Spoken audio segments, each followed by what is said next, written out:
Hola, muy buenas tardes a todos y bienvenidos a esta asamblea de asociaciones. Lo primero, espero que en esta situación tan atópica que estamos viviendo estén bien todos ustedes y sus familiares, y en esta situación de pandemia pues estamos obligados a saludarnos de esta manera virtual, que por otro lado ya empieza a formar parte de nuestra vida cotidiana, del trabajo, de nuestras relaciones sociales.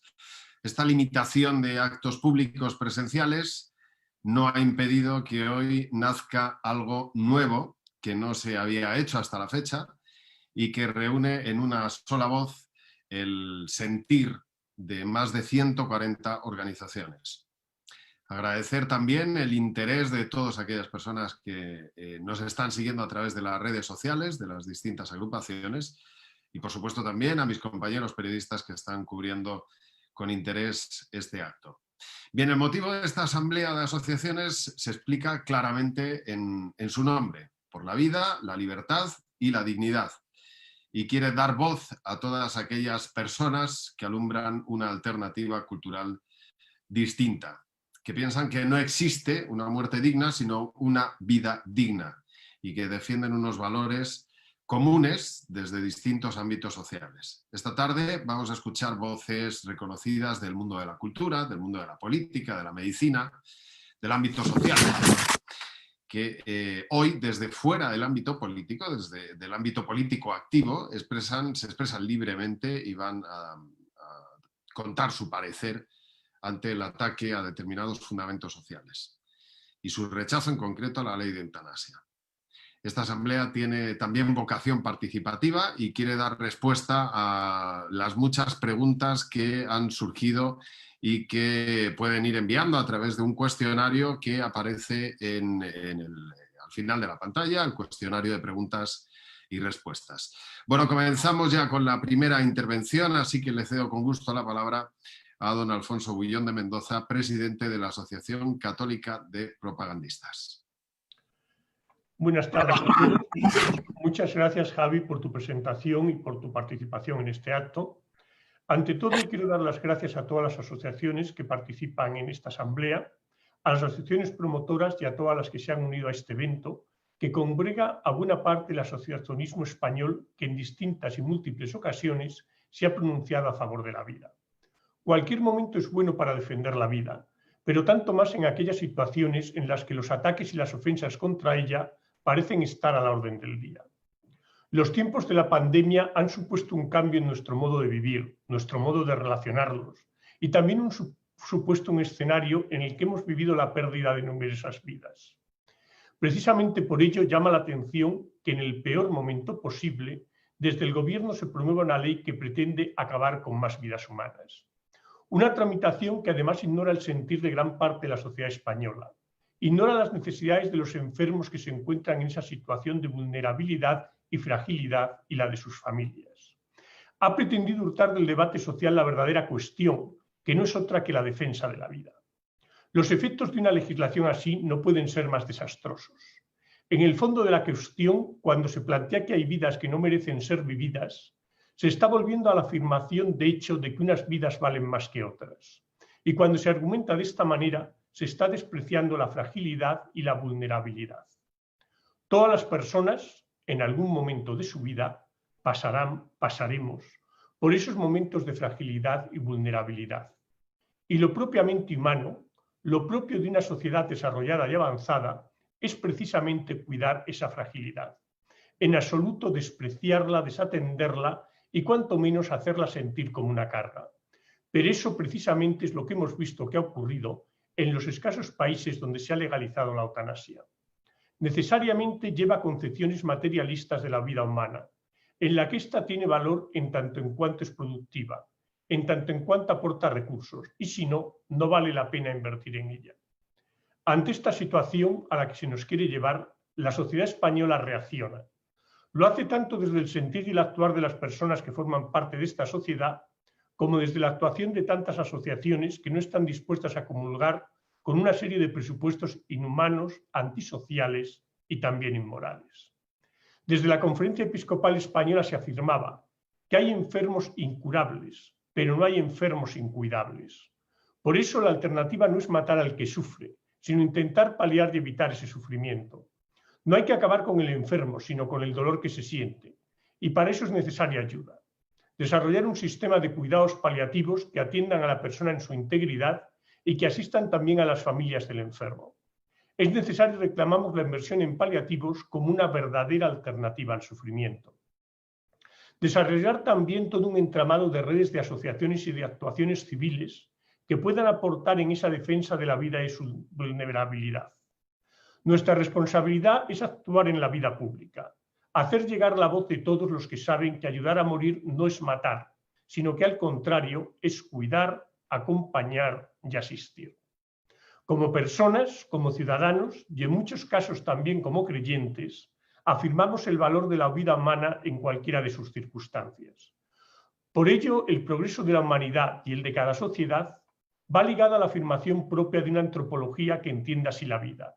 Y el cristianismo lo ha hecho desde sus inicios hasta ahora, prestando un servicio inconmensurable al bien y a la vida del hombre en lo particular y en lo social. Por ello, toda la actuación en este sentido es bienvenida, las de cada persona y las de las asociaciones como tales. Estas asociaciones son reflejo del sentir de gran parte de la sociedad española y buscan, a través de sus actuaciones, intentar paliar los efectos de unas políticas contrarias a la vida o receptivas tan solo a una concepción de la vida materialista e insolidaria. Para hacerle frente, para oír las voces que disienten de la concepción oficial y gubernamental, esta asamblea y sus frutos son uno de los pasos que debemos dar. Entre las aportaciones de las distintas asociaciones invitadas a esta asamblea, plantea de vida la necesidad de que cada asociación haga lo que esté dentro de sus posibilidades, pero sumando todos. Precisamente de eso se trata, de que cada uno aporte en la medida de sus posibilidades. Desde la Asociación Católica de Propagandistas, las distintas campañas que va desarrollando la plataforma virvidores.org podrían ser uno de los ejemplos de estas posibilidades. Empapelar las ciudades con carteles, colgar lonas de varios centenares de metros de edificios, concentrarse a las puertas del Congreso y las actuaciones en la web y en las redes no tienen otra finalidad que llevar a la vida pública la indignidad y la inmoralidad de la eutanasia. Se trata de sumar cada uno desde sus propias posibilidades y hacernos eco cada uno de las actuaciones de los demás. Si, como decía Burke, para que el mal triunfe solo se necesita que los hombres buenos no hagan nada, sea esta asamblea una afirmación de que nosotros, con la ayuda de Dios, estamos dispuestos a hacer todo lo que podamos. Muchísimas gracias y mil perdones por haberme extendido en exceso. Muchas gracias.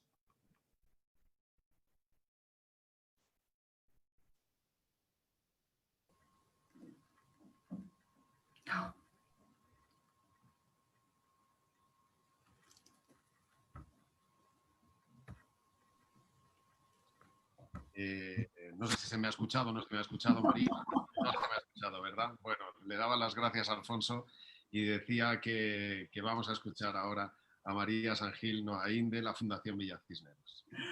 Gracias, Javi. Me he colado antes de tiempo porque como no te oía, digo, no sé si me ha presentado ya o no. Pero bueno, muchísimas gracias por estar con nosotros, porque me hace especial ilusión que hayas querido ser el conductor de esta asamblea virtual. Bueno, muy buenas tardes a todos. Yo, sobre todo, voy a centrar mi intervención en felicitar y en dar la enhorabuena a todas las asociaciones y fundaciones que formamos parte de esta asamblea virtual por la vida, por la libertad y por la dignidad. Yo creo que esta asamblea es ya un éxito, es el éxito del consenso, es el éxito de la unión, es el éxito de una parte muy importante de la sociedad civil que ha decidido, bueno, asumir la responsabilidad que le toca y alzar la voz en un momento dramático y muy importante para la sociedad española. Como bien decía Javi, somos más de 140 asociaciones y fundaciones que hemos, bueno, pues aparcado las posibles diferencias que pudiéramos tener para aunar esfuerzos, para sumar proyectos, para ponernos en común y para tener todos en este momento una causa común y un objetivo concreto. A partir de esta asamblea nos vamos a poner a trabajar, a analizar, a debatir las distintas medidas que se van a adoptar en cuanto a la ley de eutanasia. Pero no solamente nos une la oposición frontal, como no puede ser de otra manera, a esta ley inhumana de la eutanasia o la defensa de la vida desde su concepción hasta su fin natural. Yo creo que nos une algo todavía mucho más importante, y es ese compromiso que tenemos todas las asociaciones y fundaciones de presentar a la sociedad española una alternativa cultural tan necesaria. Tenemos que presentar una alternativa, un proyecto cultural que sea frontalmente distinto al que quiere y al que está poniendo encima de la mesa ya este gobierno del Frente Popular, que lo que quiere es subvertir nuestra tradición y nuestra cultura cristiana por una sociedad hedonista, nihilista, absolutamente materialista, donde la dignidad de la persona y por lo tanto la vida humana pues carecen completamente de significado. Yo creo que esta asociación es ya un éxito, es el éxito de todos nosotros porque hemos conseguido superar y vencer un poco ese espíritu de derrota, ese sentimiento de abatimiento, ese pesimismo, ese desánimo que yo creo que nos embarga a todos porque verdaderamente llevamos un año muy duro y muy difícil y sin embargo a la hora de organizar esta asociación hemos sabido sobreponernos a esa sensación de desánimo y de derrota, como decía, y nos hemos puesto en marcha. Y esa ilusión, ese éxito que tiene esta asamblea, yo creo que se refleja en la generosidad y en el trabajo que estamos dispuestos a realizar y a acometer las distintas asociaciones y fundaciones que queremos trabajar con ahínco, con ilusión y con perseverancia para conseguir, bueno, pues que la sociedad en su conjunto cambie. Es difícil la tarea, pero también es verdad que yo creo que no nos amilana ni nos acobarda el hecho de que esta tarea sea ingente, sea enorme y que suponga un gran trabajo por parte de todos nosotros. No tenemos vocación de efímeros, no hacemos una asamblea puntual, no es hoy y hoy se acaba, no, hoy es el principio de muchas cosas, de muchas acciones que vamos a realizar. Tenemos una clarísima vocación de continuidad, porque es absolutamente necesario que planteemos a la sociedad española, que planteemos un proyecto para la regeneración moral y política de España. Hay una parte importante de la sociedad que en este momento se siente huérfana, se sienten huérfanos de líderes, se sienten huérfanos de referentes, se sienten huérfanos de argumentos, de pedagogía, y creo que todas y cada una de nosotras, las fundaciones y las asociaciones, tenemos que ser coherentes y tenemos que ser honestos con nosotros mismos y seguir trabajando en aquello que defendemos, en este momento hacerlo de una forma común y conjunta. Tenemos además que reivindicar claramente el derecho a existir. Tenemos que decir que podemos pensar y actuar de forma distinta a la moda dominante, que ya sabemos que no somos políticamente correctos, pero no por eso vamos a dejar de actuar, de estar y de hacer todo lo que podamos. Yo creo que no tienen derecho a callarnos, pero nosotros, como asociaciones y como fundaciones, tenemos la obligación moral de defendernos de todos los ataques que podamos llegar a recibir. Tenemos un poco también la responsabilidad de despertar conciencias, de intentar mover a la sociedad que está anestesiada, adormilada, que es la sociedad que al Frente Popular le interesa tener, una sociedad acrítica, que no piense. Bueno, pues nos toca a nosotros despertar esas conciencias y mover un poco a la sociedad. Es el momento de la sociedad civil cohesionada, unida y coordinada. Una de nuestras grandes fortalezas es lo novedoso de la unión de tantos diferentes. Yo creo que es la primera vez que tantas asociaciones tan dispares, tan distintas del conjunto de España nos aglutinamos, nos ponemos todos de acuerdo en trabajar conjuntamente con un objetivo para todos. Me parece que esa es una fortaleza que tenemos que explotar. Y luego tenemos otra enorme fortaleza, que es la convicción de que estamos haciendo lo correcto. Hacemos aquello que tenemos que hacer y eso nos tiene que dar la fuerza para poder seguir trabajando y trabajar con ahínco, con fuerza y con tesón. Gracias a todos por la confianza que han depositado en este proyecto. Muchísimas gracias a todas las asociaciones, a todas las fundaciones que nos están viendo y que se han integrado en esta asamblea virtual, que quieren trabajar con todos nosotros, que vamos a hacer un trabajo conjunto. Como digo, es el momento de la sociedad civil y esta será la primera de muchas de las acciones de esta asamblea de asociaciones por la vida, la libertad y la dignidad. Muchísimas gracias. Muchas gracias, María. Ahora sí le he dado al micrófono y ya lo tengo conectado. Será que no hemos tenido reuniones, ¿verdad?, a través de Zoom en todo este tiempo. Vamos a escuchar ahora a Ignacio García Juliá, presidente del Foro Español de la Familia. Muchas gracias, Javi. Bueno, voy a comenzar en estos 7 minutos más o menos que vamos a tener, primero haciendo una reflexión corta sobre la gravedad de la situación en la que nos encontramos. Vemos una agresión generalizada y simultánea en todos los órdenes de convivencia: la familia, la vida, la educación, la dignidad de la persona. Se ha institucionalizado la mentira como un instrumento de acción política y social, y se limita la libertad de opinión, llamémoslo censura, como un instrumento de la acción política y social normal. La mentira está institucionalizada ahora mismo en España. Bien, así, con este preámbulo, lo que tenemos es una enorme necesidad de coordinarnos para dar una respuesta conjunta. Cuando los recursos son escasos, pero la voluntad es firme, es necesaria una coordinación de todas las asociaciones para dar una respuesta lo más eficaz posible. En una situación como esta es necesario realizar una planificación centralizada y una ejecución descentralizada. No se trata de imponer a nadie lo que debe o no debe hacer. Se trata de proponer acciones concretas que cada uno puede desarrollar según sus capacidades o sus recursos. El éxito, desde luego, va a depender de esa acción coordinada y firme entre todos. No nos podemos desalentar ante reveses visibles. Algunos dicen, las leyes ya están aprobadas, las leyes se llevan a cabo. Eso nunca nos ha desalentado. La mera acción conjunta, la proposición a la sociedad de ideas claras y sensatas y razonadas, el transmitir que no estamos solos y que somos mayoría, ya es un éxito y un triunfo de nuestra razón. Así hoy presentamos esta iniciativa, esta asamblea, que no es otra cosa que la puesta en marcha de las ideas que hemos referido anteriormente. Proponemos acciones concretas a llevar a cabo en territorio nacional. Serán de toda índole. Actuaciones en medios de comunicación, en redes sociales.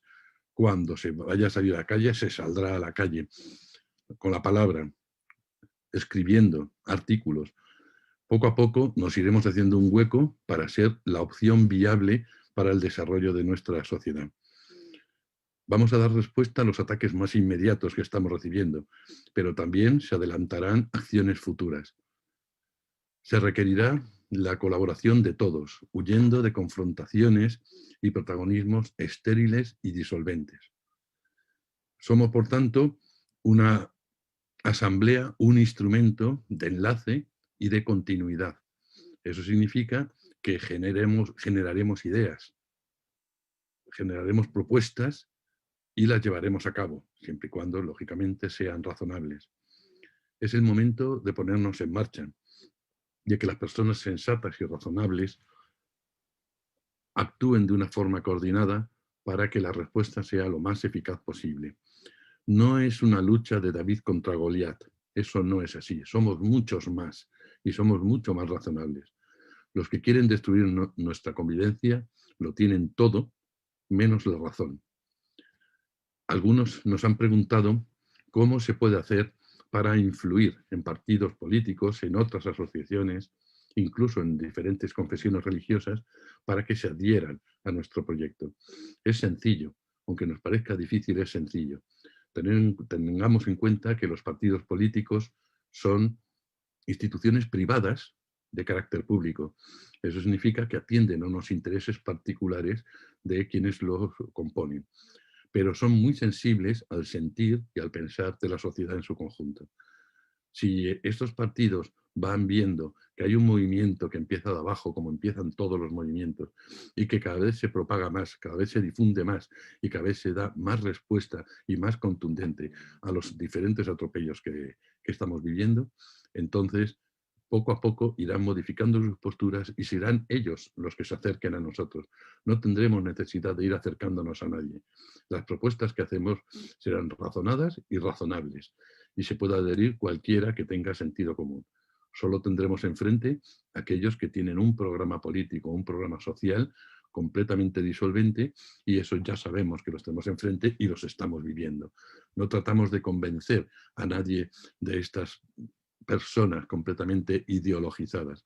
No, lo que queremos hacer es un frente, una agrupación de asociaciones que les hagan frente a esas ideas tan perniciosas para los que estamos conviviendo en España. No quiero alargarme más, hay otros panelistas, otros que tienen grandes cosas que decir, y solo quiero dar un mensaje de ánimo. Hoy empezamos y con el esfuerzo de todos y la generosidad de todos, seguro que podemos alcanzar el éxito. Muchas gracias a todos por vuestra atención. Muchas gracias, Ignacio. Muchísimas gracias. Bueno, agradecer también a todos los que estáis ya dejando algunas preguntas que serán respondidas al final de la asamblea. Seguirán respondiendo, pero lo que sí os pedimos es que, por favor, según nos vayan surgiendo, las vayáis dejando en el buzón de preguntas y respuestas que está en la parte inferior de la pantalla. Vamos a escuchar ahora a Josep Miró i Ardevol, presidente de Christians. Josep, buenas tardes. Buenas tardes, Javi. Muchas gracias por tu fantástica ayuda. Y buenas tardes y una salutación fraternal a todos y agradecidos porque participéis en representación de más de 140 asociaciones y feliz de poder compartir la reflexión y la acción con todos vosotros. Mi cometido en esta sesión es presentar unas primeras propuestas de iniciativa de organización en el marco de una estrategia compartida centrada en la defensa y promoción de la vida humana, su dignidad y libertad. Partimos de una evidencia. Hoy comenzamos una realidad nueva que queremos grande y persistente en el tiempo y que vamos a llevar a cabo con espíritu de fraternidad. Nuestra sesión de hoy abre la puerta a todas las organizaciones que comparten los mismos puntos de vista, porque se ha dicho, y es evidente, no estamos solos, ni somos pocos. Al contrario, somos muchos, pero poco vinculados entre nosotros mismos. Y solo la unión hace la fuerza. Todos tenemos muchas ganas de actuar y además de hacerlo juntos. Y de eso se trata. Aunque es evidente que hoy no vamos a agotar las cuestiones en unas pocas horas, ni las iniciativas en los 8 minutos de mi intervención. Pero lo que sí vamos a hacer es situar las bases y los mecanismos para canalizar todas nuestras ganas con eficacias, con voluntad transformadora, y hacerlo a partir de la próxima semana. Lo que hoy hacemos es muy importante, pero lo decisivo es lo que llevemos a cabo a partir del lunes. Vamos a trabajar juntos en la medida que cada asociación quiera y en ningún caso vamos a crear una superestructura organizativa situada por encima de nuestras organizaciones.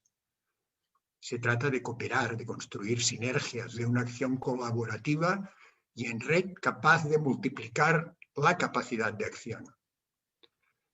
Hay una serie de campos de iniciativas a trabajar que voy a exponer brevemente sin pretensión de agotarlos. Están referidos sobre todo a la eutanasia, porque es evidente que es una cuestión decisiva para el bien común y es urgente, lo cual no significa que no incorporemos nuevos ámbitos en el futuro. Para lo que ahora voy a resumir, se han tomado en consideración las propuestas que nos habéis hecho llegar y el resultado surge del grupo de enlace formado por la Asociación Católica de Propagandistas, Cristianos en Democracia, Christians, la Federación de Asociaciones Provida, Fundación Villa Cisneros, Foro de la Familia y On of Faz. Señalo a continuación unas tareas básicas a realizar. 1. Transmitir la buena nueva de la Asamblea a otras entidades e invitarlas a inscribirse para así participar. 2. Preparar la respuesta a la tramitación de la ley que se realizará en el Senado a lo largo del mes de febrero. 3. Estudiar la viabilidad, incluida la gestión de apoyos políticos, a fin de lanzar una ILP para un plan integral de cuidados paliativos. 4. Muy importante también, organizar a través del cuestionario que remitiremos en pocos días los primeros y concretos grupos de trabajo para la acción. Y 5. Preparar la segunda asamblea para antes de Semana Santa a fin de examinar lo realizado y fijar nuevas iniciativas. Junto a estas grandes referencias concretas que acabo de enunciar, hay otras y diversas cuestiones que también habéis apuntado en vuestros mensajes y que debemos abordar ordenadamente y con sentido estratégico. Una serie de ellas se engloban en lo que podríamos llamar la ampliación del debate público para mostrar los daños de la ley y sus falacias, también su inconstitucionalidad. Son cuestiones tales como el hecho de que no se trata de un acto médico ni de una muerte natural, como pretende la ley. Se trata de impulsar la exigencia de que como usuarios queremos saber qué médicos son partidarios de la eutanasia. La lista ha de ser de los que son partidarios de matar. No nos interesan aquellos que no quieren matar. También se trata de la intervención de las comunidades autónomas en la aplicación de la ley y la disponibilidad de un sistema de cuidados paliativos para toda la población. Es absolutamente decisivo que la Iglesia acreciente la formación de los fieles en esta cuestión en todos sus niveles y ámbitos. Y junto con la promoción de todo este debate y la atención de los ciudadanos sobre la ley, para que no quede mansamente aceptada como ha sucedido en el pasado con otras leyes, hemos de promover el fomento de la objeción ciudadana a su aplicación. Y esto, enunciado tan rápidamente, significa muchas cosas. Me refiero a algunas de ellas sin afán de agotarlas. Por ejemplo, una campaña permanente para el registro ante notario de últimas voluntades de quienes no aceptan la eutanasia y exigen cuidados paliativos. Trabajar para que las residencias no asuman la aplicación de la ley, promoviendo una declaración de últimas voluntades. Y, en un sentido parecido, lo mismo para los hospitales. La existencia de modelos de carta de disposición de familias e ingresados en residencia alertando sobre la nueva ley y solicitando su no aplicación. En todo esto, es evidente que la colaboración de la Iglesia es importante por el número de residencias y centros hospitalarios que regenta. Hay que exigir muchas cosas concretas. Por ejemplo, la incorporación de los equipos de salud mental ante peticiones de eutanasia o de suicidio asistido. Y todo ello con la coordinación con la profesión médica, con sus colegios profesionales y otros colegios de la sanidad y el cuidado. Todo esto no agota, subrayo, pero ayuda a ejemplificar aspectos de la objeción ciudadana que hemos de pretender promover.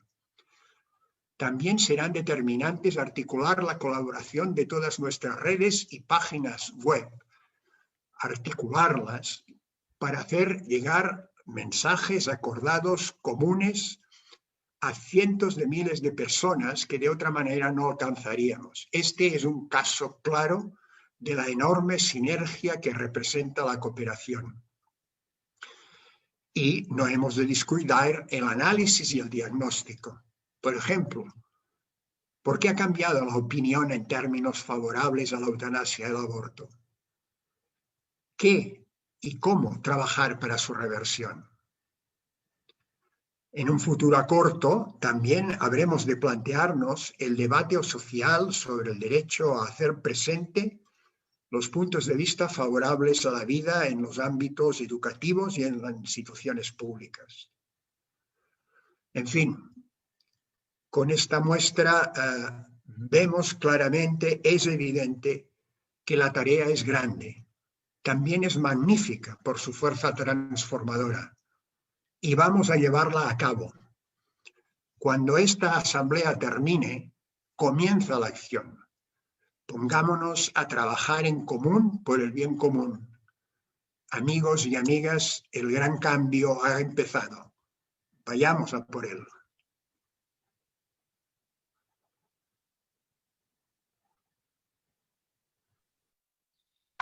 Muchas gracias, Josep. Bueno, pues vamos a dar paso ahora a Daniel Fernández Venegas, director de Cristianos en Democracia. Te escuchamos, Daniel. Muchísimas gracias, Javier. Buenas tardes a todos.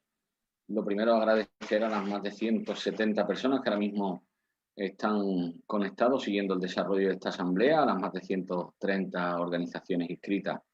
Me corresponde hablar de la movilización y acción en España acerca de que pretende llevar esta asamblea a cabo, y creo que puedo ser sin duda el más indicado para ello. Nuestra asociación es una asociación pequeña, sin apenas relevancia aparente en su ámbito de actuación. No somos muchos, cada uno con sus ocupaciones diversas, y este es un tema fundamental en lo que respecta a la movilización. El primer hándicap que tenemos es seguir añadiendo a entidades y organizaciones a esta plataforma, porque si bien es cierto que hemos conseguido un gran nivel en este arranque con más de 100 organizaciones, no es menos cierto que sería absolutamente fundamental y crítico que la propuesta antes de 1 o 2 meses pudiera llegar a duplicar su alcance y tuviéramos objetivos considerables de llegar a 150 o 300 organizaciones.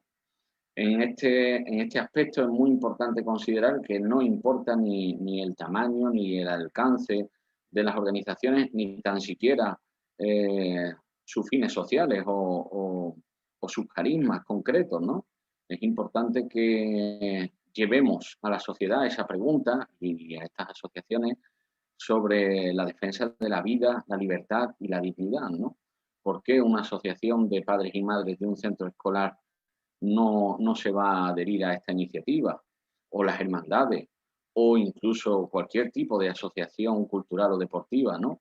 Creo que es un aspecto muy relevante dentro de las dos limitaciones más importantes que tenemos en cuanto al desarrollo de esta iniciativa y los siguientes pasos para poder seguir creciendo, ¿no? Yo creo que todos los que estéis dispuestos, una vez finalice esta primera asamblea, a seguir colaborando, podemos empezar ya desde mañana mismo a invitar a nuevas asociaciones a seguir sumándose a la iniciativa. Y en segundo lugar, por el tiempo que nos ha tocado vivir y las restricciones del estado de alarma y de la pandemia, vamos a tener una limitación también física con respecto a la posibilidad de actuaciones, incluso a nivel presencial, ¿no? y en la calle, que tendremos que salvar, pues en base a muchas de las propuestas que nos habéis hecho llegar, ¿no? Quizás con pequeñas concentraciones. También hemos visto recientemente el ejemplo de Educatio Servanda, la plataforma Más Plurales, con otro tipo de movilizaciones. En fin, son retos a los que nos enfrentamos y para lo cual desde ya y a través de un cuestionario también que recibiréis tras la asamblea, pues vamos a pedir que os involucréis todos y podamos seguir sumando, ¿no? Lo ha dicho Josep en su intervención anterior, y la gran capacidad que tenemos de generar a través de las redes sociales mucho alcance, lo hemos demostrado en estos meses, ¿no? Porque si bien hoy arranca la asamblea, pues no es menos cierto que en los últimos 2 meses, desde que comenzamos las publicaciones, se han recogido ya más de 15.000 firmas, ¿no? Una ILP requiere, si no me equivoco, 500.000 firmas para poder presentarse en el Parlamento. Y este inicio es un inicio que cuenta ya con una gran fuerza por vuestra presencia hoy aquí y por la presencia de todos los que nos habéis estado arropando en esta semana, y que yo creo que tenemos una gran oportunidad, como decía María, de volver a hacer presente nuestras convicciones y nuestros valores, que no tenemos por qué silenciarnos, ¿no? Agradezco muchísimo la oportunidad que nos dais en esta asamblea y que tengáis muy buena tarde.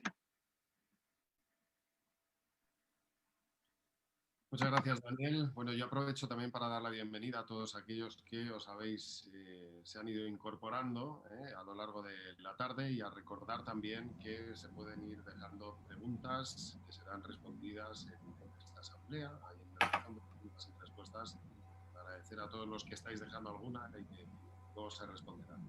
Vamos a escuchar ahora a la presidenta de la Federación Española de Asociaciones Provida, Alicia Latorre. Hola, Alicia, buenas tardes.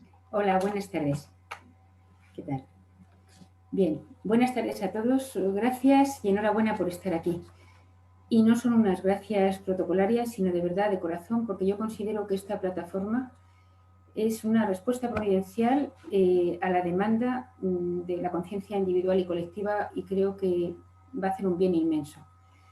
Bueno, esta plataforma, uno de los temas fundamentales que tiene, como se ha propuesto para trabajar, es la defensa de la vida humana, no solo la eutanasia, que es urgente poder parar, como han dicho mis compañeros, sino todos los ataques a la vida que conviven con nosotros, y como prioritario entre ellos el del aborto. La ministra ha anunciado que va a ampliar la ley y tenemos información de personas de confianza de que además se va a atacar a los provida y a tratar de impedir, entre otras cosas, que se quiera ayudar a una mujer para que no aborte. No es porque seamos alarmistas, sino que conocemos los pasos que ya han dado, que por cierto son muy poco originales, pero que lo cierto es que siempre les han dado resultado. Pero aunque no se ampliara la ley, la situación ya es lo suficientemente grave y lleva 35 años coleando. Nunca hemos estado dormidos, se ha trabajado muchísimo, pero hay que seguir, mejorar e intensificar esa lucha. No solo para evitar el mal, sino para promover y crear las iniciativas que necesitan esas vidas que son las más vulnerables y valiosas. Esta plataforma, también lo han dicho mis compañeros, en ningún momento sustituye ni tampoco pretende ralentizar el trabajo de cada asociación, que por supuesto debe continuar con la mayor fuerza y constancia posible. Al contrario, ha nacido para sumar fuerzas, es una sinergia que nos va a permitir llegar mucho más lejos y conseguir lo que por separado pues es imposible o tendría un poder mucho más débil. Todo el bien que ya se está haciendo por parte de tantas asociaciones, por tantos buenos profesionales fieles a sus códigos deontológicos, debe mostrarse a la sociedad, pues son muchos los que están desanimados y pensando que esta situación no puede revertirse. También los que llevan décadas trabajando lo tienen claro y son parte de los que están aquí. Pero las iniciativas nuevas que han surgido son increíbles desde todos los ámbitos y entre todos debemos ser capaces de defender, de cuidar y valorar toda vida humana siempre, sin excepciones, en todas las etapas, circunstancias, en todos sus derechos y todas sus posibilidades. Y mover a quienes tienen en sus manos las decisiones, que sepan que estamos aquí y que este tema es importante y que es innegociable. Hay 3 retos que yo estimo que son fundamentales para conseguir esta victoria. Mostrar la verdad, saber comunicarla y luego constancia y unidad. Mostrar la verdad para destruir todos esos dogmas antivida que han conseguido calar y que se aceptan y se toleran a veces como inevitables. Sabemos que la cultura de la muerte está envuelta en mentira y es una mentira que provoca muerte, dolor, corrupción, que es violenta y que genera desconfianza. Por tanto, la manera de destruir la mentira es mostrar la verdad de la misma forma que la manera de vencer la oscuridad es mostrar una luz y cuanto más potente, mejor. En segundo lugar, saber comunicarla, tanto a los convencidos, que hace falta estar muy formados, también a los que no saben y que sin duda pues, no van a quedar indiferentes cuando empiecen a descubrir la grandeza y la coherencia de la cultura de la vida, porque además la propia ignorancia los hace más manipulables. Pero también a los que piensan distinto, quizá pues porque de una u otra forma son parte de la cultura de la muerte o porque se han visto tocados por ella. Preguntando precisamente hace poco a una persona que fue una acérrima promotora de la cultura de la muerte a nivel internacional y hoy está arrepentida y es muy combativa a favor de la vida, pues yo le pregunté qué tendríamos que hacer para llegar a todas las personas. Y me dijo que tendríamos que ser más militantes, más caminantes y más orantes. Y es verdad, necesitamos ser muy fuertes interiormente, tanto en un sentido humano como espiritual. Por más militantes se refería a mostrar la verdad a quienes piensan distinto. Más caminantes, el estar junto a los problemas de las personas. Y más orantes, conscientes del poder infalible de este arma. No caigamos en el error de pensar que en esta lucha no hay proporción de fuerzas, porque objetivamente el bien es más poderoso. Es un lenguaje que todo el mundo entiende y que cambia las vidas radicalmente. Y además de saber comunicar con firmeza y claridad, pero a la vez sin violencia ni desprecio hacia las personas, hay que conseguir que los medios se impliquen también en este tema, pero no de manera puntual, sino realmente pues, de manera profesional y como una batalla constante. Que crean en la causa, que se comprometan con la verdad, con la mejora de la sociedad. Y en tercer lugar, constancia y unidad. Constancia porque es una lucha agotadora, que desgasta. No puede estar alejada de la realidad y de los problemas de la gente, precisamente por eso es tan agotadora. Y por eso también tiene tanta fuerza lo que defendemos, porque es verdad y porque tenemos los pies anclados en la realidad. quiero decir para terminar una iniciativa que existe desde 2011. Aquí a mi espalda veréis este cartel. Es una convocatoria que responde al compromiso de realizar un acto público y unitario en torno al Día Internacional de la Vida el 25 de marzo, con el lema Sí a la vida, con el color verde esperanza. El año pasado tuvo que ser online y más tarde pues, de la fecha prevista, precisamente por las razones que todos conocemos, y que os invito a buscarlo en sialavida.es para que quien no formáis ya parte, que muchos de los que estáis aquí ya lo hacéis, pues os unáis también a esta iniciativa que es preciosa y que además pues, muestra unos testimonios preciosos, y yo creo que es algo que debemos conservar y que ayuda también a esa constancia y a ese mostrar la verdad y bondad de la cultura de la vida. Como digo, esos testimonios extraordinarios han llegado al corazón de muchas personas, además de demostrar que no estamos dormidos. Pero si además de esta iniciativa, que ya existe, como han dicho también mis compañeros, la plataforma ve necesario algún otro tipo de movilización con la que las circunstancias permitan, tenemos que estar también ahí, todos a una. Yo creo que podemos dar gracias a Dios por esta plataforma, por quienes la han promovido y a los que se han unido. Todo esto es parte de la historia que estamos escribiendo, de lo que podemos hacer ahora, porque no nos vamos a quedar, está claro, maldiciendo la oscuridad sin mover un dedo. Así es que por eso os digo a todo, ánimo y no bajemos los brazos. Muchas gracias, Alicia. Gracias por tus palabras. Vamos a escuchar ahora lo que ocurre en el ámbito de la universidad y nos vamos a ir a escuchar ahora al rector de la Universidad Católica de Valencia, Juan Manuel Pagán Agulló. Buenas tardes. Buenas tardes, Javi. Muchas gracias.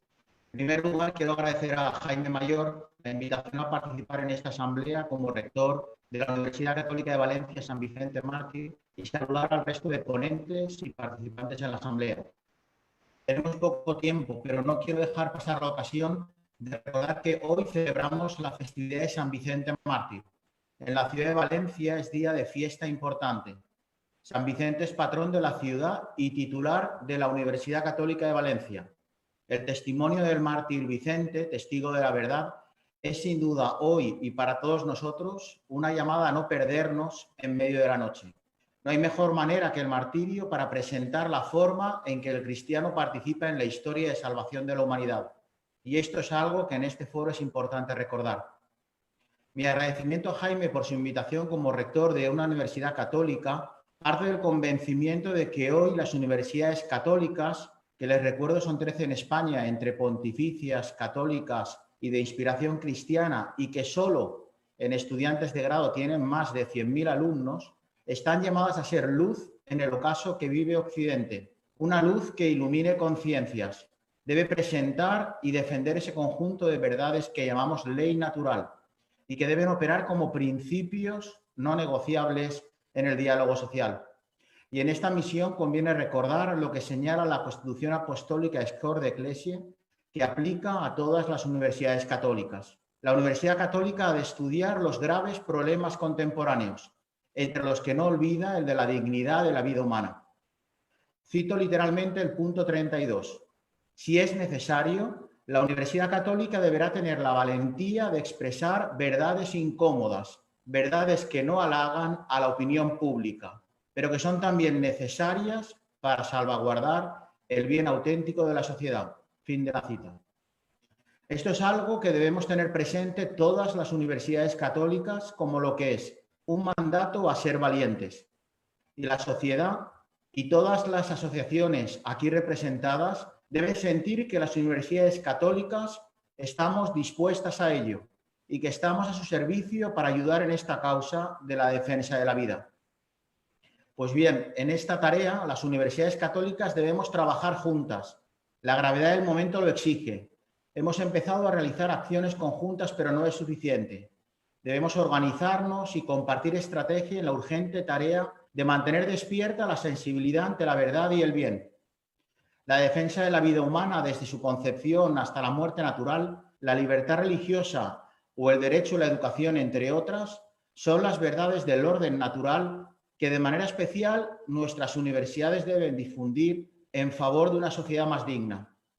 Un modelo a seguir para quienes trabajamos en la universidad es el del profesor Jérôme Lejeune, a quien reconoció ayer el Papa Francisco virtudes heroicas dentro del proceso de beatificación en el que se encuentra.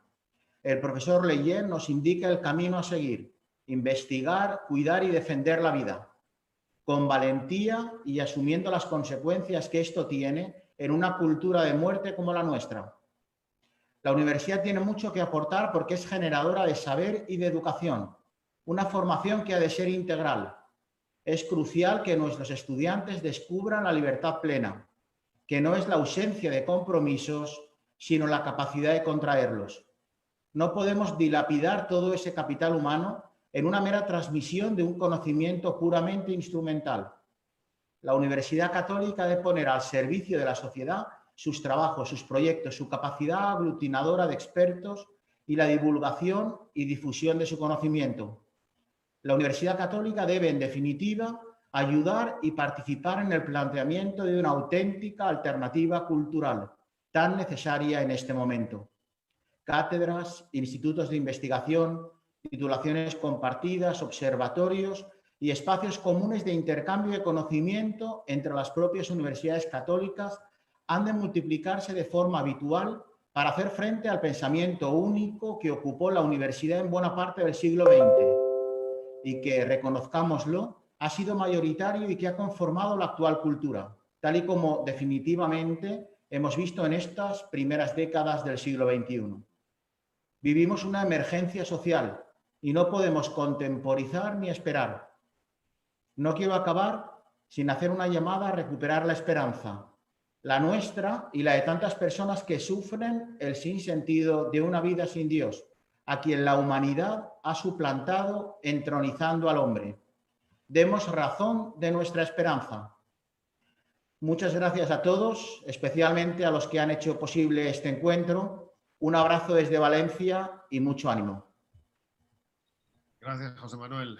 Bueno, hemos escuchado, repito que son más de 140 las asociaciones que se han adherido a esta asamblea. Hemos escuchado desde distintos ámbitos, docente, social, etcétera. Y en esta ocasión vamos a escuchar la respuesta de los médicos ante la ley de eutanasia. Para ello está el presidente del Colegio de Médicos de Madrid, a quien vamos a escuchar ahora, el doctor Manuel Martínez Sellés. Doctor, le escuchamos. Buenas tardes. Hola, buenas tardes. Un placer estar aquí con todos vosotros. Bueno, yo lo primero que quiero empezar por aclarar es que la eutanasia no es un acto médico. Es decir, los médicos no somos verdugos, los médicos estamos para curar, para cuidar, para paliar el sufrimiento de nuestros pacientes. Esto me parece muy importante porque la eutanasia quiebra esta relación de confianza médico-paciente. Hoy en día, cuando un paciente va a un hospital o a un centro de salud en España, sabe que los médicos vamos a hacer algo que sea bueno para él. Y esta relación de confianza se va a perder. De hecho, la eutanasia se prohíbe explícitamente en el juramento hipocrático, que tiene más de 1000 años, pero también en el código deontológico que tenemos todos los médicos de España, que tiene menos de 10 años. Está además condenada por la Asociación Médica Mundial y también por el máximo órgano que asesora al gobierno en los temas de bioética, que es el Comité de Bioética. ¿Qué es lo que sucede? Que sin diálogo y aprovechando la situación de pandemia, de forma apresurada, el gobierno va a aprobar una ley que además es una ley de obligado cumplimiento. Evidentemente que tendremos la opción de objeción de conciencia. Como ya se ha dicho, nosotros seríamos más partidarios que si hay algún médico que esté dispuesto a realizar estas prácticas, ese sea el que tenga que significarse en algún tipo de listado. Porque, ojo, si nos obligan a hacer la objeción de conciencia, habría que ver qué consecuencias tiene, sobre todo en una profesión como es la medicina, que hay mucha inestabilidad laboral. Hay muchos médicos que están firmando contratos cada 6 meses. También, como se ha comentado, es una ley que nace desde el engaño. A mí me parece inaceptable que se vaya a considerar la muerte por eutanasia, que por definición no es una muerte natural, como muerte natural y que esto esté así recogido en la ley. ¿Qué es lo que nosotros necesitamos de verdad? Necesitamos una ley de atención integral al sufrimiento. Es decir, en España tenemos muchos pacientes que están sufriendo, que tienen unos síntomas que no están bien controlados y no están recibiendo unos adecuados cuidados paliativos. hay que pensar que pese a que se recomiendan 2 servicios de cuidados paliativos por cada 100.000 habitantes, nosotros tenemos 0,6, es decir, no llegamos ni a la mitad. Esto significa que hay mucho paciente que está sufriendo, que no recibe un tratamiento adecuado y en vez de darle una alternativa de control de sus síntomas, la única opción que va a dar esta ley es matar a este paciente y por lo tanto me parece particularmente cruel que en vez de implementar las medidas que permiten una atención integral a los pacientes que están sufriendo, la única ley que se va a aprobar es una ley que permite matarlos. La eutanasia en toda Europa solo está aprobada en el Benelux. Yo creo que eso ya sería un motivo de reflexión. Es más, si cogemos todos los países del mundo, solo hay 2 más, que son Canadá y Colombia, que la tienen aprobada. En estos 2 últimos países, cuando se aprobó la eutanasia, previamente se aseguraron legislativamente que implementaban unos adecuados cuidados paliativos, cosa que no se ha hecho en España. Y además, en los países que llevan ya años, como es el caso de Holanda, que llevan casi 20 años con la ley de la eutanasia aprobada, se ha podido comprobar lo que se llama la pendiente deslizante. Es decir, que aunque se empieza en unos supuestos muy concretos de pacientes que claramente han pedido la eutanasia, que tienen un sufrimiento incontrolable, que ha venido un equipo médico externo a comprobar esta petición, todos estos supuestos se van pasando a medida que pasa el tiempo y llega un momento que es incontrolable. Y hoy en día en Holanda se está aplicando eutanasia a ancianos con demencia, a pacientes con enfermedades mentales, a niños con discapacidad. La eutanasia se ha vendido como progresista, se ha vendido como de izquierdas, cosa que no es cierto. Además, todo lo contrario, la eutanasia es particularmente peligrosa para los más débiles del punto de vista clínico, pero también para los más débiles del punto de vista socioeconómico. Es decir, si yo tengo una mala situación económica, pues puedo sentirme una carga para mi familia y esto puede llevarme de cierta forma, mediante una presión, a solicitar la eutanasia para dejar de ser carga. Una persona que tenga una buena situación económica ya se encargará de una clínica privada y ahí le darán unos cuidados paliativos adecuados y vivirá todo lo que tenga que vivir. Es además curioso que cuando hace 2 años en Portugal se intentó aprobar una ley similar a esta, el Partido Comunista Portugués votó en contra, precisamente por esto. Es que la eutanasia no es progresista, la eutanasia es un retroceso. Ya he comentado, además, que muchos de estos pacientes no tienen una verdadera autonomía.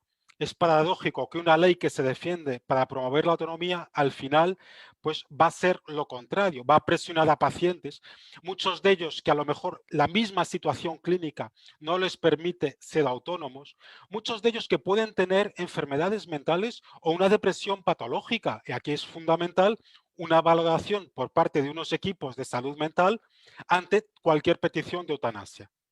Hoy en día, si tenemos un paciente con una enfermedad avanzada que quiere hacer un testamento o que quiere modificar un testamento, exigimos que vaya a un notario, que compruebe que está el paciente en sus cabales y en una buena situación cognitiva.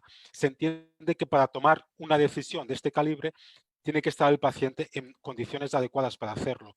Es curioso que esto no se vaya a exigir en la nueva ley. Las implicaciones económicas. Esta ley va a suponer el mayor recorte sanitario de la historia. Tenemos una población cada vez más envejecida. Vamos hacia un verdadero suicidio demográfico. Cada vez tenemos más ancianos que cobran pensiones y cada vez nacen menos niños. Y además, muchos de los ancianos necesitan una asistencia médica que es costosa. Ante esta situación, a uno solo se le ocurren 2 soluciones. Una es promover la natalidad, y yo que tengo 8 hijos puedo asegurar que no se está yendo por esa vía, y la otra solución va a ser esta. Y por último, yo tengo que recordar que la sanidad está transferida a las autonomías.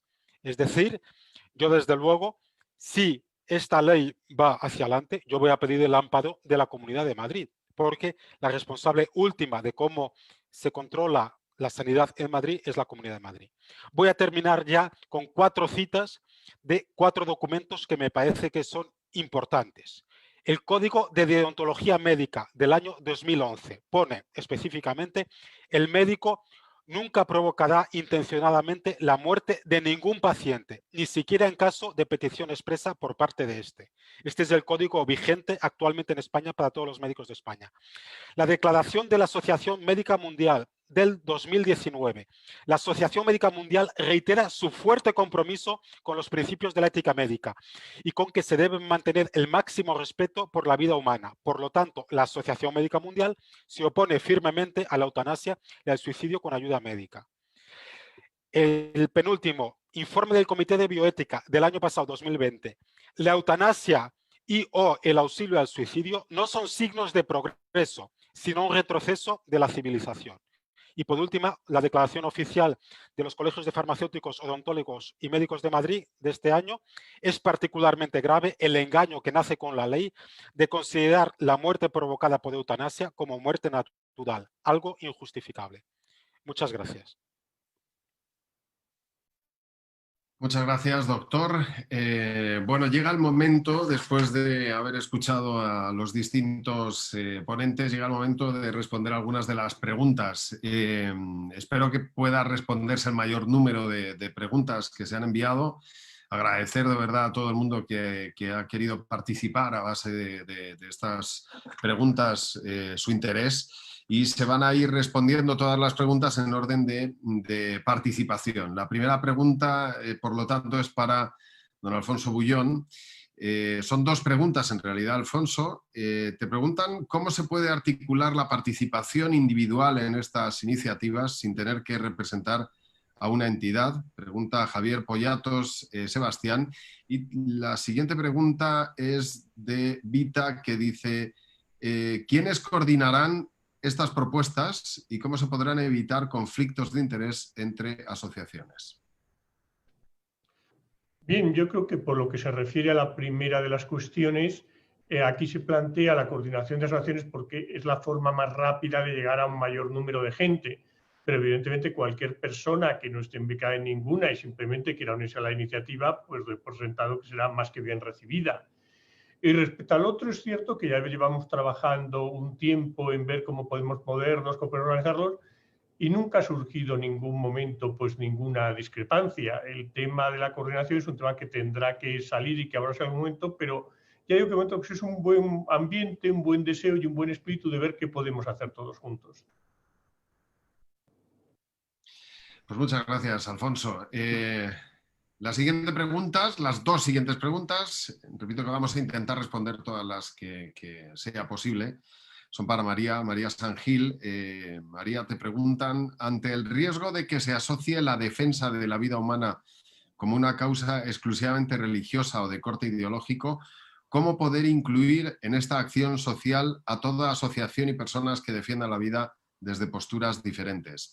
Preguntan en este sentido José Fernando Calderero y Ana María Rodríguez Esquivas. Y una segunda pregunta es de Acción Familiar y dice: ¿cómo poder influir en la opinión pública ante unos medios de comunicación tan dominados por intereses políticos? Bueno, a la primera, yo creo que va más allá de las ideas religiosas de cada cual la defensa de la vida. Lo que pasa es que algunos lo enfocamos desde el punto de vista cristiano. Y cuando yo he hablado de que este gobierno con lo que quiere acabar es con nuestras raíces cristianas, es porque ese es su objetivo. O sea, de hecho es mucho más permisivo con otro tipo de religiones que con la religión católica. La religión católica la tienen entre ceja y ceja y es uno de los pilares con los que quieren acabar. Yo creo que eso forma parte de ese cambio de orden social con el que quiere este Frente Popular, bueno, pues dejar huella. Pero vamos, que entiendo perfectamente que la defensa de la vida no tiene por qué estar vinculada a unas determinadas creencias religiosas. Eso, si ha quedado, parecía que lo decía, no lo quería decir así.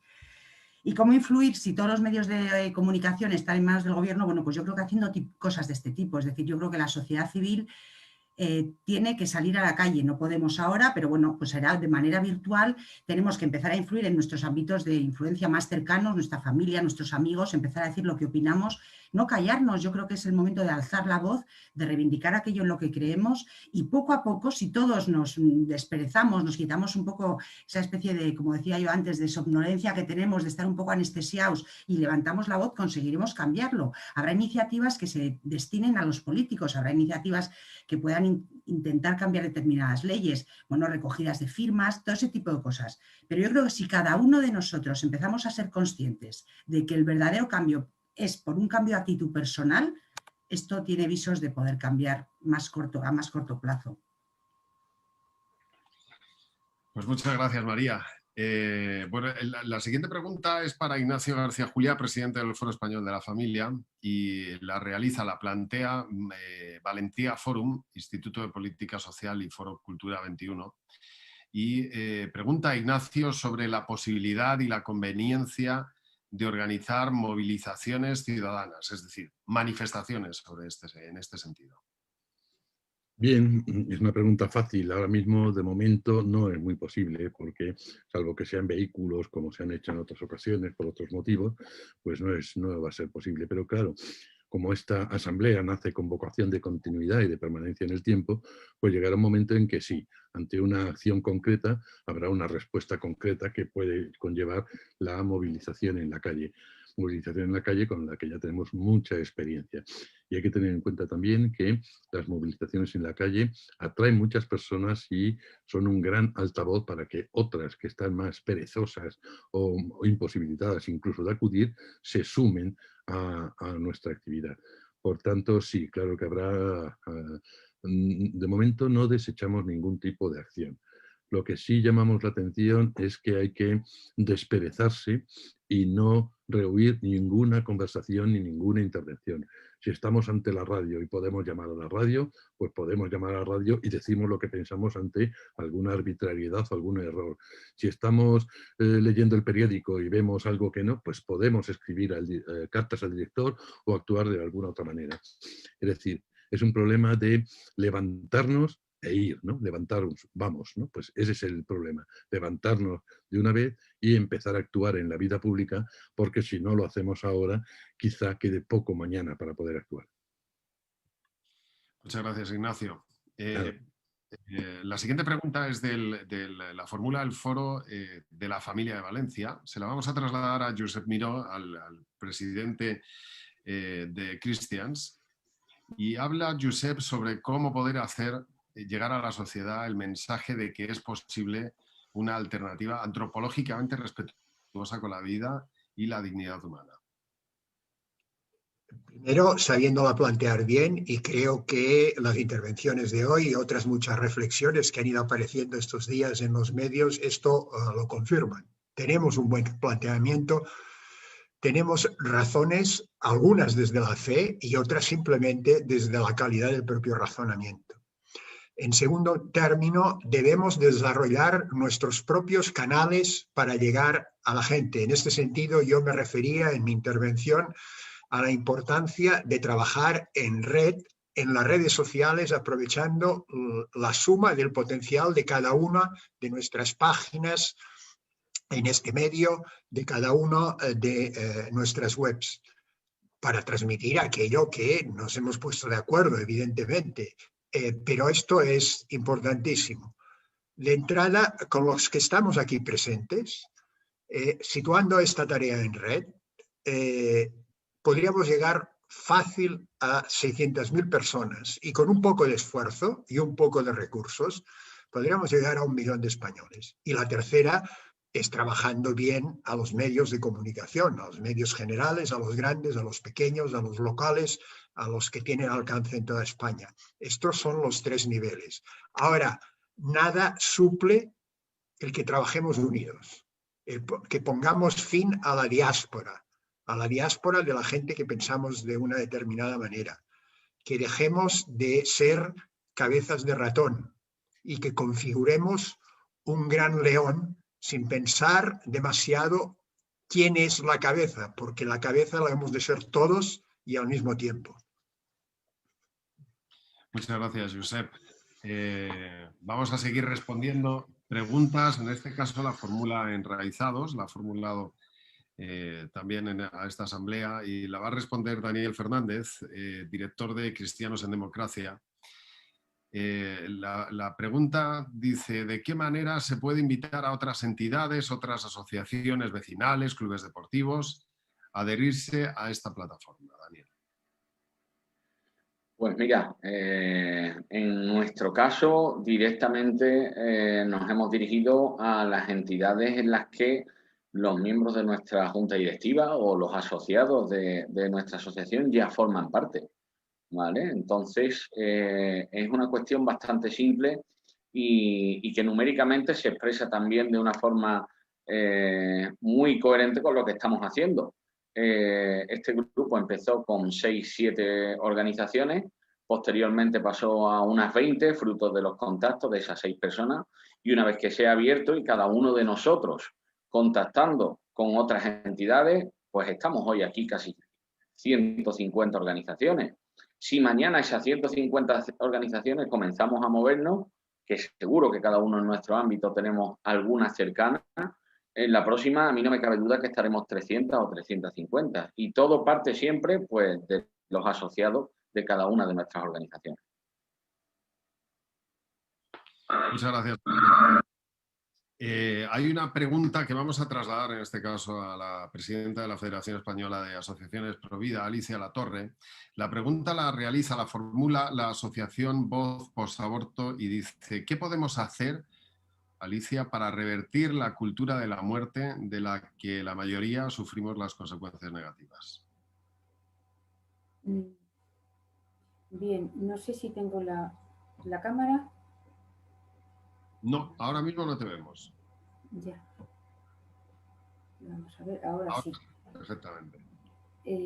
Muy bien, pues me parece que las personas, además quiero dar las gracias especialmente a esta asociación que está haciendo un bien inmenso con todos esos heridos de la cultura de la muerte, porque si ya teníamos los argumentos que teníamos en el 85, después de estos 35 años de aborto, creo que tenemos el argumento tristemente comprobado y añadido no solamente de esas vidas perdidas, de esas vidas cegadas, sino también el daño inmenso en tantas personas, mujeres, hombres, familias, en la sociedad, la demografía, en todos los campos. Entonces, ¿de qué manera se puede? Vuelvo un poco a lo que he dicho, desde luego mostrando la verdad, sin miedo, y desde luego dando voz también a esas víctimas. Muchas de ellas lo sufren en silencio, es un duelo no reconocido, otras han dado ese paso adelante, pero yo creo que es muy importante también cómo trasladamos el mensaje. Cuando nosotros hablamos del tema del aborto, del tema de la defensa de la vida, tenemos que tener en cuenta que una de las causas por la que no se quiere hablar es que si ha habido oficialmente 2 millones de abortos, que sabemos que son muchísimos más, no solamente los que van y pagan y no aparecen en las estadísticas, sino abortos químicos. Bueno, no voy a dar ahora aquí una charla, pero tenemos que pensar cuántas personas están tocadas en su corazón, en su alma, en su psicología, y es un tema sobre el que no se quiere hablar, cuántas personas están implicadas de alguna manera porque han influido en otras personas o por lo que sea. Por eso cuando tenemos delante, cuando hablamos, yo he dicho antes que había que hablar con mucha firmeza sobre los hechos, pero siempre hacerlo de tal manera que tratemos de llegar al corazón de las personas de tal forma que no se les machaque, por así decirlo, sino somos portadores de un mensaje tan estupendo y tan constructivo que esas personas hay que ayudarles a recuperar su esperanza, a ver que su vida tiene sentido, que no se puede recuperar el mal hecho en esas vidas que atormentan el haberlas perdido, pero que desde luego tienen una vida preciosa por delante y un bien inmenso por hacer, y precisamente esas personas están siendo un instrumento que están haciendo un bien incalculable, insustituible, y son cada vez más. Entonces, bueno, yo creo que forma parte de ese reto de mostrar la verdad, de mostrar también con mucha misericordia, con mucha firmeza y sabiendo que no podemos recuperar las vidas perdidas, pero que hacia adelante sí podemos mirar y que otra vida es posible. Lo considero importante. Y no sé si querría apostillar una cosilla también, no sé si es posible, sobre la pregunta que han hecho anteriormente. Y es cuando dicen que muchas veces se identifica o se quiere identificar con una cuestión religiosa, ¿no? El tema del aborto y todos los demás. Entonces, parte de esa formación que debemos tener es saber que esto ha sido una estrategia que no me lo estoy inventando yo, aunque la hemos estado viendo, ¿no? Sino que Cuando el doctor Nathanson en Madrid dio una conferencia en el Colegio de Médicos, porque no se le dejó ir a la televisión, sabéis que ha sido, bueno, fue uno de los que llevó adelante la ley del aborto en Estados Unidos, y cuando él, después de mucho tiempo, se volvió pro vida, se dio cuenta del daño que había hecho, uno de sus objetivos era precisamente el mostrar todas esas estrategias para tratar que otras personas, otros países no cayeran en la misma trampa. Y una de las estrategias era precisamente el identificar con un asunto religioso el tema del aborto. En concreto, la víctima era la Iglesia Católica y además crear división dentro de ella también. Pero bueno, podríamos hacerlo extensivo a otras confesiones religiosas.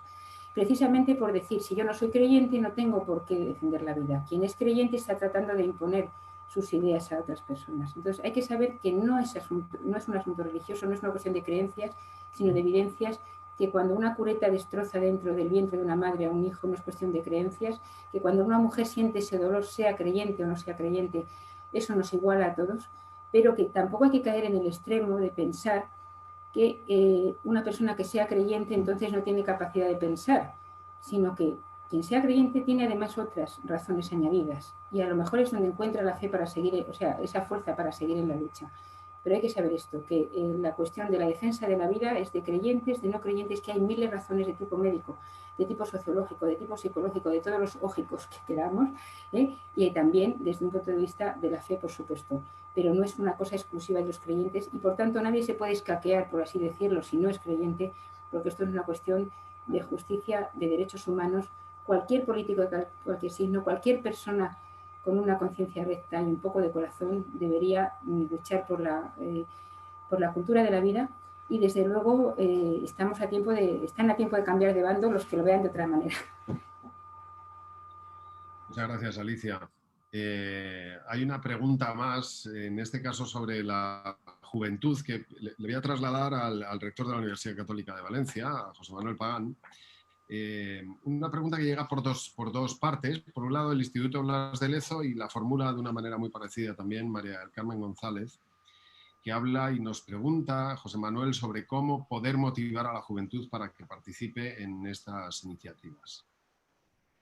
Bueno, pues lo primero y por obvio que resulte, haciéndoles partícipes de estas iniciativas, ¿no? Yo creo que es importante que no tengamos miedo a la hora de comunicar esto, ¿no? Muchas veces a los jóvenes pues queremos ser tan cuidadosos, tan escrupulosos, tan políticamente correctos que dejamos de anunciarles la verdad, ¿no? Entonces yo creo que lo primero es a los jóvenes hablarles en verdad, ¿no? Y hacerles partícipes de la realidad que estamos viviendo, ¿no? Y nos sorprende, ¿no? Cuando al joven tú le hablas con esta claridad, responde y responde afirmativamente. El problema es que cada vez hay menos espacios donde el joven pueda pensar, ¿no? A veces simplemente nos queremos limitar a instruir, a capacitar y nos olvidamos de lo importante que es generar ese pensamiento crítico, ¿no? Y a partir de ahí dejarle libertad también para que pueda decidir. Pero uno puede decidir cuando alguien le ofrece una alternativa. Y esto ofrecer alternativas hoy no se lleva, ¿no? Hoy estamos más en ese pensamiento único. Así que lo primero sería eso, ¿no? Hacer partícipes, trasladar a los jóvenes de distintas formas este pensamiento. ¿Y cómo poder crear, pregunta One of Us, cómo poder crear sinergias desde iniciativas como esta y las universidades y grupos académicos? ¿Cómo se puede conjugar todo eso? Pues yo creo que lo fundamental aquí también es pues sentándonos, ¿no? y poniendo sobre la mesa que efectivamente hay cuestiones que nos ocupan y preocupan a muchos desde distintas responsabilidades, ¿no? Y hoy es un ejemplo de esto, ¿no? Yo creo que lo decía antes Josep. Lo que es importante es que aquí nos quitemos la camiseta de nuestro equipo local y nos pongamos una camiseta de selección nacional, ¿no? Y que veamos cada uno cómo podemos aportar desde nuestra realidad. Y la universidad pues tiene mucho que aportar en materia de formación, en materia de investigación, en materia de transferencia también y de divulgación, ¿no? Y lo primero es escuchar también. Y yo espero que a partir de aquí, bueno, pues también tengamos la humildad, las universidades, de escuchar, ¿no?, a las asociaciones que nos puedan trasladar qué es lo que necesitan de nosotros como universidad que comparte inquietudes, ¿no? En este caso, con One of Us o con cualquier otra de las que hoy están aquí presentes.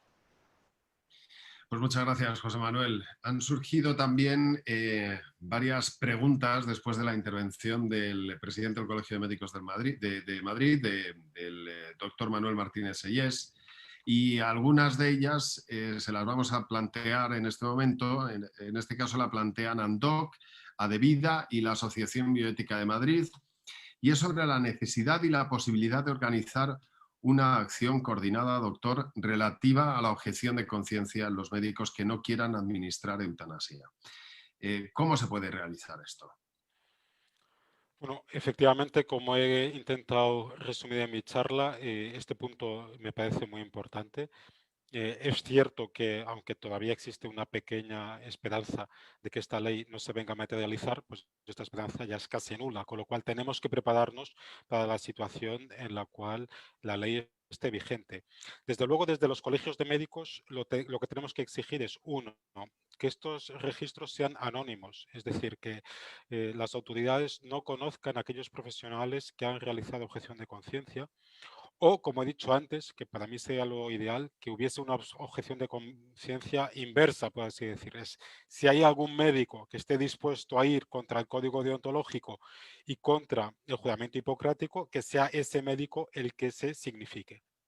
Habría otra opción que no contempla la ley, pero claro, es que si la eutanasia no es un acto médico, es difícil de entender por qué se exige que lo realicen los médicos. Por lo tanto, la otra opción sería el crear una profesión que se dedique a esto, ¿no? Como en su día había la profesión de verdugo, pues crear una serie de profesionales que se dediquen a matar pacientes con enfermedades avanzadas en vez de darles un tratamiento para paliar su sufrimiento. ¿De acuerdo? Lo que pasa es que esta opción no se contempla en la ley. En resumen, desde los colegios profesionales y en concreto desde los colegios de médicos, creo que nos va a tocar estar muy vigilantes, el exigir que se cumpla la objeción de conciencia y sobre todo que esta objeción de conciencia no tenga consecuencias a nivel profesional.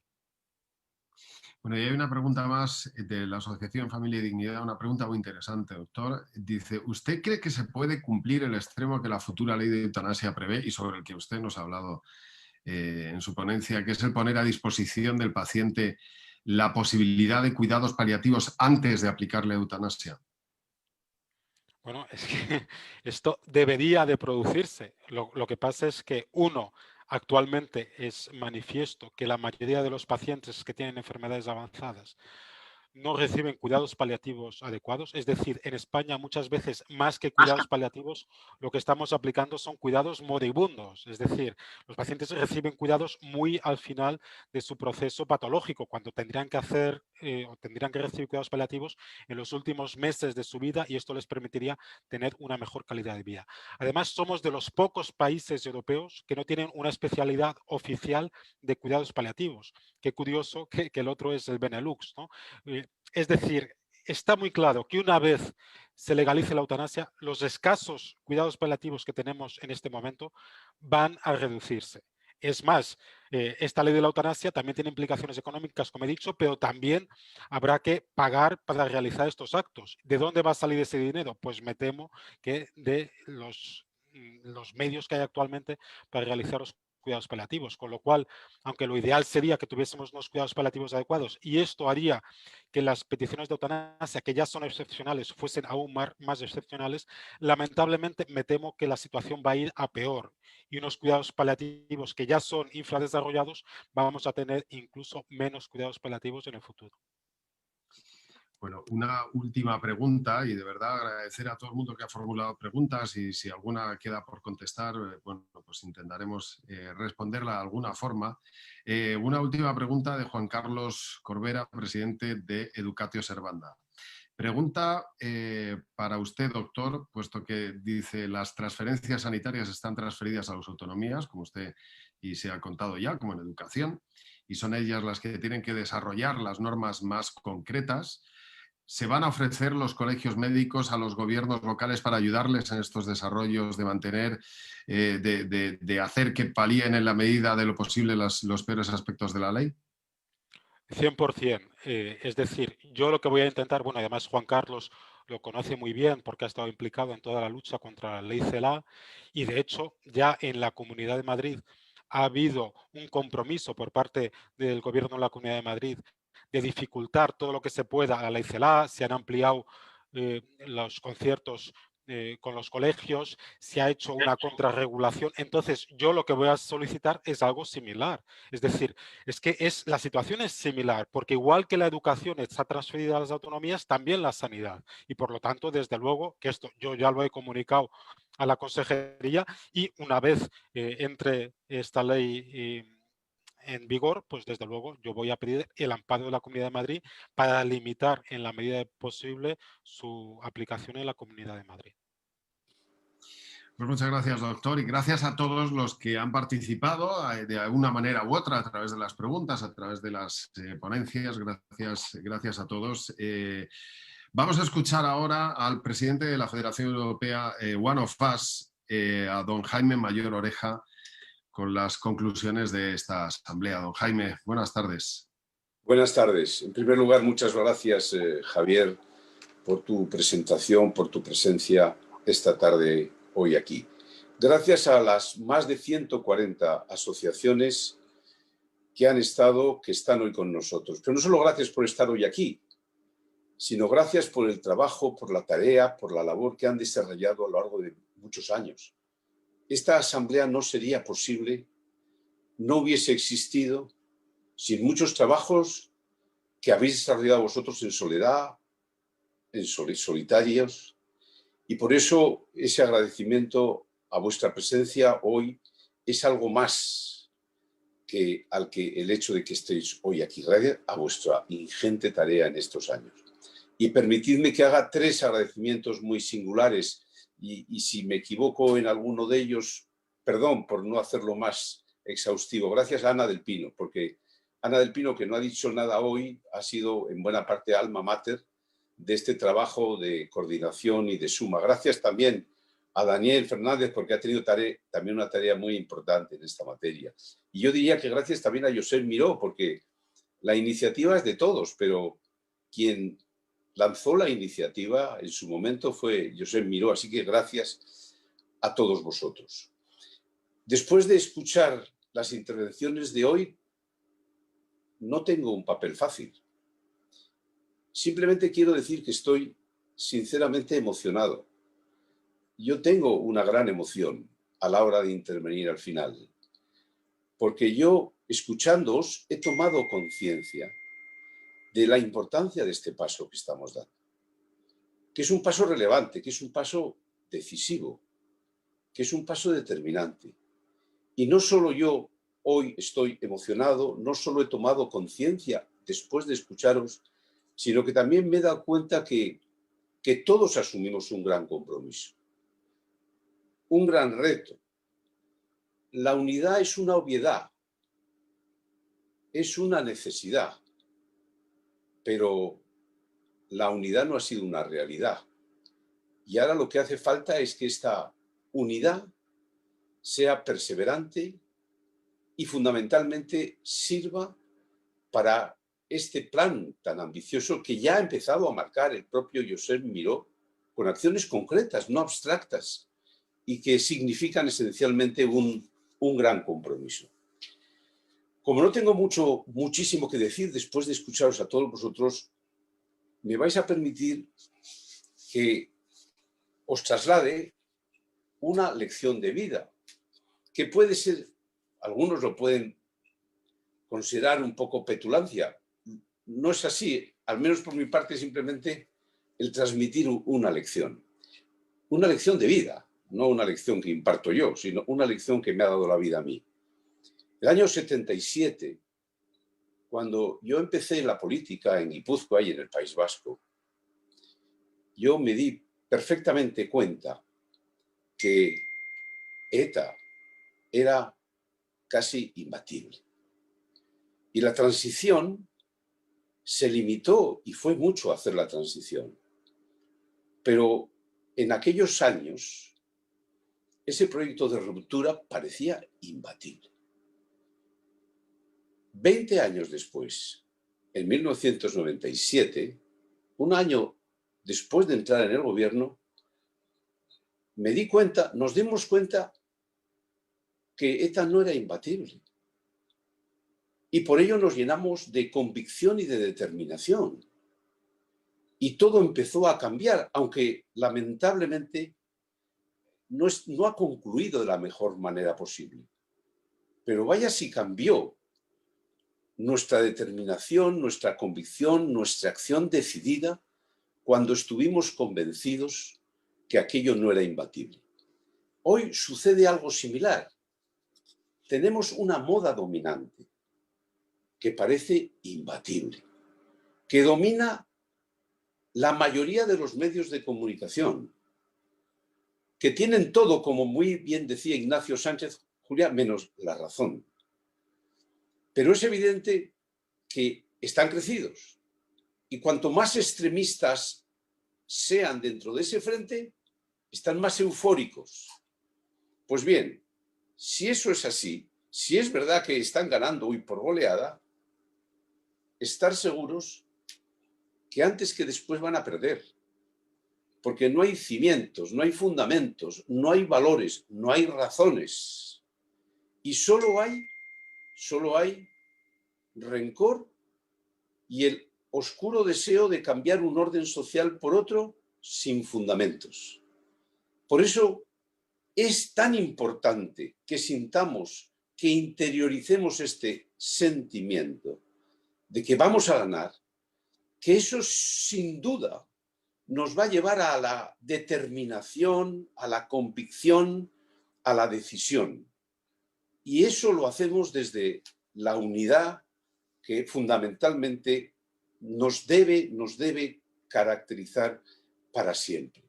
Yo quiero, después de trasladar mi emoción, quiero destacar 3 presencias hoy muy singulares. Para mí, la de todos sin duda, pero hay 3 que quiero destacar.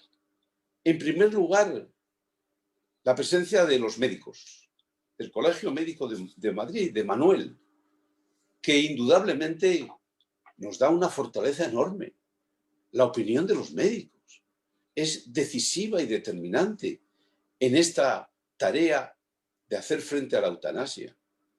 Pero también quiero destacar la presencia de un rector de la Universidad Católica de Valencia, que sin duda significa un gran compromiso y significa que también la universidad está en este debate cultural y las universidades católicas, que hoy también están representados, solo faltaba yo creo que un elemento decisivo en esta actividad que es CEU San Pablo y la Asociación Católica de Propagandistas.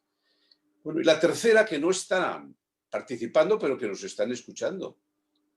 Diputados y senadores de partidos distintos, pero que queremos conectar con ellos, porque ellos van a ser determinantes también en lo que es el trecho legislativo que falta y también en el futuro.